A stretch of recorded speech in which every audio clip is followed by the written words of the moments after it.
পুজো মানেই মহালয়ার ভোর, আর মহালয়ার ভোর মানে বীরেন্দ্র কৃষ্ণ ভদ্রের মহিষাসুর মর্দিনী। তবে বর্তমান সময় কিছুটা বদলেছে। এখন বিভিন্ন টিভি চ্যানেলেও মহালয়ার ভোরে মহিষাসুর মর্দিনী দেখানো হয়। সেখানেও থাকে নানা চমক। দেবী দুর্গার মহিষাসুর মর্দিনী রূপ ছাড়াও আরও বেশ কয়েকটি রূপের গল্প তুলে ধরা হয়। আর সেই সব রূপগুলিতে দেখা মেলে ওই চ্যানেলের সব মেগা নায়িকাদের। তবে মহিষাসুর মর্দিনী কে হবেন তা নিয়ে দর্শকদের মধ্যে একটা আগ্রহ সব সময় কাজ করে।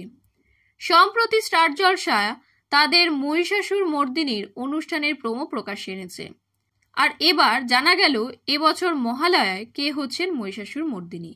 স্টার জলসা যে প্রোমোটি প্রকাশ্যে এনেছিল সেটা ছিল কৃত্রিম বুদ্ধিমত্তা দ্বারা নির্মিত। ফলে কে মহিষাসুর মর্দিনী হচ্ছেন তা বোঝা যায়নি। তবে আজকালের একটি প্রতিবেদন সূত্রে জানা গিয়েছে শেষ কয়েক বছরের মতো এবছরও মহিষাসুর মর্দিনী হচ্ছেন কোয়েল মল্লিক।